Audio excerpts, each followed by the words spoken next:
Vascaíno do Cerrado. Fala galera vascaína, eu sou o Thiago Fontes, falo direto de Brasília, Distrito Federal, trazendo mais um vídeo para o canal. Vamos trocar uma ideia, bater um papo, atualizações sobre tudo que tá rolando no Vasco. Antes eu vou pedir aquela moral, deixa o joinha, deixa o like, que é importante para o canal ser indicado no YouTube, beleza? Bom, sexta-feira, amanhã começa mais uma rodada do Campeonato Brasileiro, a 22ª rodada, e o campeonato tá indo embora, né? São 38 rodadas, vai ficar faltando aí 16 rodadas para acabar o Campeonato Brasileiro. O Vasco 17 tem um jogo a menos contra o América. O América foi eliminado da Sul-Americana ontem pelo Fortaleza e agora vai focar de fato no Campeonato Brasileiro, né? O América que é o lanterna e tem esse jogo atrasado com o Vasco. Então são 16 jogos para acabar o Campeonato Brasileiro, para o Vasco 17, e um jogo que importa para o Vascaíno amanhã é esse jogo entre Goiás e Internacional, que vai acontecer às 16 horas. O Goiás tem 24 pontos, o Internacional tem 25, o Vasco tem 16, quase 10 pontos a menos aí, né, que esses times. Torcer por um revés do Goiás, porque o Inter assim que acabar também esse foco na Libertadores, ele tem time aí para brigar na ponta do Campeonato Brasileiro. Então um elenco do caramba, principalmente a segunda janela do Inter foi uma janela maravilhosa aí para o torcedor do Inter aí, foi uma janela espetacular. Enfim, é só esse jogo que tem que nos interessa amanhã, e o Vasco joga no domingo contra o Bahia, e para esse jogo às 18h30 o setor que vende ingressos para a torcida do Vasco já está esgotado, então vai estar lotado com certeza, tanto por parte dos baianos quanto por parte do Vasco. E é importante a gente buscar uma vitória nesse jogo, e aí eu falei isso aqui, teve uma pessoa que não entendeu, porque eu falei que o nosso campeonato é contra esses times, não adianta a gente ficar focando em time titular, em entrar com tudo contra times que estão na parte de cima da tabela. O nosso torneio, o nosso campeonato, nosso foco tem que ser contra esses times. Lógico que você não vai entrar para perder contra o Fluminense, contra o Flamengo, contra o Corinthians, não, mas a atenção maior ela tem que ser voltada para esses confrontos diretos. Eu vou explicar para você para ficar mais fácil. O que é melhor para o Vasco hoje? Vencer o Fluminense. Seria melhor vencer os dois jogos, né? O Bahia e o Fluminense. Mas o que é melhor para o Vasco hoje? Raciocina. Vencer o Bahia e perder para o Fluminense, ou vencer o Fluminense e perder para o Bahia? Se você vence o Fluminense e perde para um adversário direto, obviamente o negócio não foi bom. Mas se você vence o Fluminense e empata com o Bahia, ainda é legal, porque o empate contra o Bahia, que é um adversário direto, você compensou com uma vitória em cima de um time que está lá na frente, lá em cima na tabela. Aí nessa situação aí, maravilhosa. Agora, se você vence o Fluminense e perde para o Bahia, o negócio não foi legal. Pode ter certeza que não foi legal. O Vasco precisa buscar vitórias contra adversários que foram a São Januário e buscaram essas vitórias. O Cruzeiro, o Goiás, o Santos, o Bahia, todos esses times venceram o Vasco jogando em São Januário. Agora tem que correr atrás do prejuízo. Tem que correr. O que eu falei, na pior das hipóteses, ou na melhor das hipóteses, seria vencer os adversários diretos. Mas na pior das hipóteses é buscar um empate e uma vitória em um time como o Fluminense. Você vai pegar aí um Botafogo, aí você buscar vitória em cima desses times e empatar, aí você consegue compensar. Agora o ideal é você vencer os confrontos direto, é buscar esse prejuízo. Quer ficar na primeira divisão, meu amigo? Você quer ficar na primeira divisão?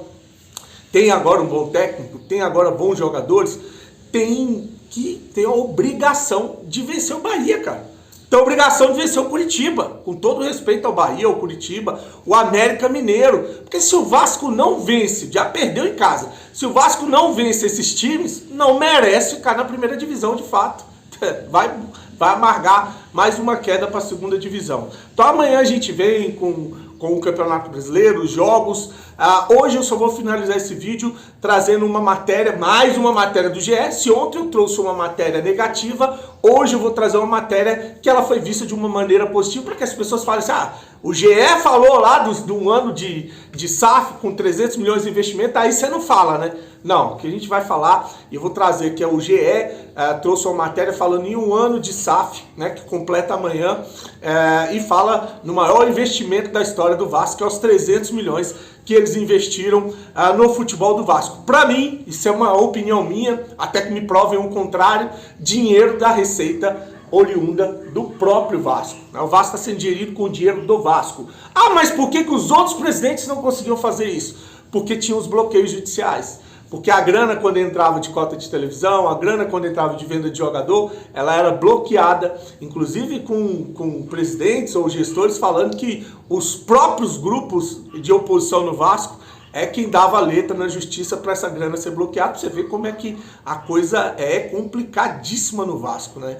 Então, com o regime RCE, com a transformação em SAF, eu não estou falando da venda para 777, a transformação em SAF, criou-se um ambiente que deu para gerir o Vasco com o dinheiro do Vasco. O dinheiro que entra no Vasco, no CNPJ do Vasco, é destinado para pagamento de salário, melhoria do CT, a operação do futebol. Então, é por isso que eles conseguem gerir o Vasco com o dinheiro do Vasco. E tem a questão dos empréstimos milionários feitos também para ajudar a pagar ou ter fluxo de caixa. E aí eu vou falar aqui pontos positivos que o GE destaca nessa matéria e pontos negativos da SAF. Pontos positivos, salários em dia, isso é importante, né? Nunca mais teve atraso aí de salário de funcionário e nem de atletas. Até onde eu sei, não teve atraso, não está tendo atraso. Então, sim, a gente tem que destacar e tem que dizer que isso é um ponto positivo, gerado pela situação que eu falei da SAF e o regime centralizado. Contratações, agora na segunda janela realmente foram atrás de boas contratações. A logística e a operação no futebol, né? Você tem toda uma logística, viagem, hospedagem, então tem esses gastos também. Venda de jogadores com valores relevantes, você comprou ali o Pedro Raul, por exemplo, por 10 milhões, vendeu por 20, tem o Egnaldo, a gente vendeu 115 milhões, e coisa que os gestores tinham dificuldade de fazer era vender jogadores, né? E vender jogadores com preço justo. Então, são pontos positivos. Agora, pontos negativos, o pior desempenho da história do futebol do Campeonato Brasileiro, né? Os calotes, né? Deu calote em vários clubes, agentes de jogadores. 3 times foram à corte da FIFA para receber do Vasco. O Lille, o Nacional e o Atlético Tucumã, esses 3 times tiveram que recorrer à FIFA para receber da SAF do Vasco. Usaram o dinheiro que era do percentual do Andrei, depois negociaram e não pagaram o Andrei, enfim. Esses são os pontos negativos com relação à SAF. Aí o GE destaca o racha na SAF, entre a SAF e o associativo, relacionado ali ao senhor Luiz Melo, né? O senhor Luiz Melo que acabou saindo e agora entrou o Lúcio Barbosa, que era CFO de finanças da SAF.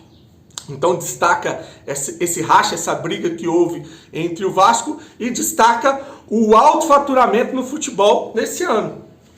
Aí é onde eu tô falando. A grana que está sendo movimentada no Vasco é a grana do Vasco, né? A grana do Vasco, 115 milhões que entrou de venda de jogadores, 106 milhões que entrou dos 212 da venda de 20% do direito de cota de televisão, 100 milhões vão entrar agora de TV, né, do Campeonato Brasileiro, patrocinadores, acho que mais de 60 milhões, só a PixBet é 20 a 30 milhões por ano.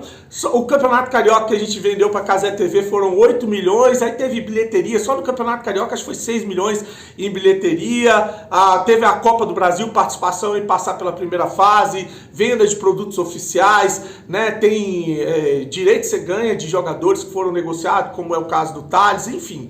Tem várias situações e eu fiz um cálculo no baixo, no mínimo, entraram mais de 400 milhões no Vasco, de receita do Vasco. Agora, no dia que me provarem que a SAF, além de estar usando o dinheiro do Vasco no Vasco, colocou os milhões, o aporte que é referente aos 700 milhões, no dia que me provar isso, aí eu paro de falar que o Vasco está sendo gerido com o dinheiro do Vasco, tá? Então, isso aí para mim é a minha percepção, né? Então tá aí a situação de um ano de SAF que foi exposta ali, ou foi colocada no GE, e aí você tira suas conclusões. Agora, o que eu tenho de balanço sobre o futebol é errar a mão no início da temporada, visando dinheiro, mas agora trouxeram contratações que eu acho bacana, que é a do Guilherme Medel, a do Paulinho, o Praxedes, até que eu questionei um pouco, mas é importante nesse meio de campo.